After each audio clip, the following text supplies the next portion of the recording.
প্রয়াত রামকৃষ্ণ মঠ ও মিশনের ষোড়শ অধ্যক্ষ স্বামী শরণানন্দ মহারাজ। মঙ্গলবার রামকৃষ্ণ মিশন সেবা প্রতিষ্ঠানে 8:14 শেষ নিঃশ্বাস ত্যাগ করেন তিনি। বার্ধক্যজনিত অসুস্থতার কারণে 29 জানুয়ারি থেকে হাসপাতালে ভর্তি ছিলেন। বয়স হয়েছিল 95 বছর। গত 3রা মার্চ রাতে আচমকা শারীরিক অবস্থার অবনতি হওয়ায় প্রেসিডেন্ট মহারাজকে ভেন্টিলেশনে দেওয়া হয়। তারপর থেকে টানা 23 দিন তিনি ভেন্টিলেশন সাপোর্টেই ছিলেন। তার প্রয়াণের খবর পাওয়া মাত্রই বেলুড় মঠে বহু মানুষ ভিড় জমান।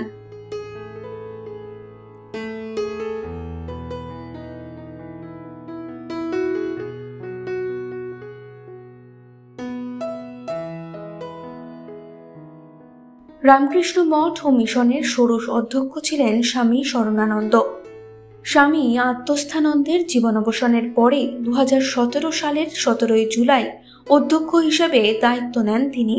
1997 সালে রামকৃষ্ণ মঠ ও মিশনের সাধারণ সম্পাদক হয়েছিলেন।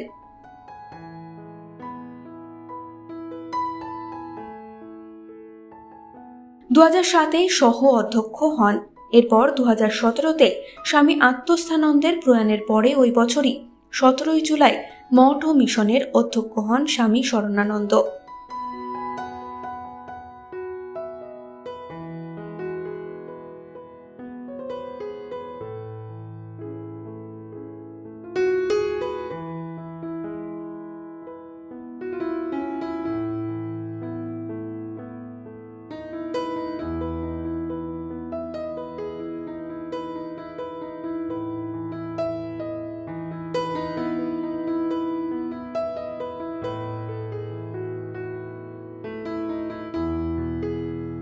স্বামী শরণানন্দের প্রয়াণে শোক প্রকাশ করেছেন প্রধানমন্ত্রী নরেন্দ্র মোদী থেকে মুখ্যমন্ত্রী মমতা বন্দ্যোপাধ্যায়ও।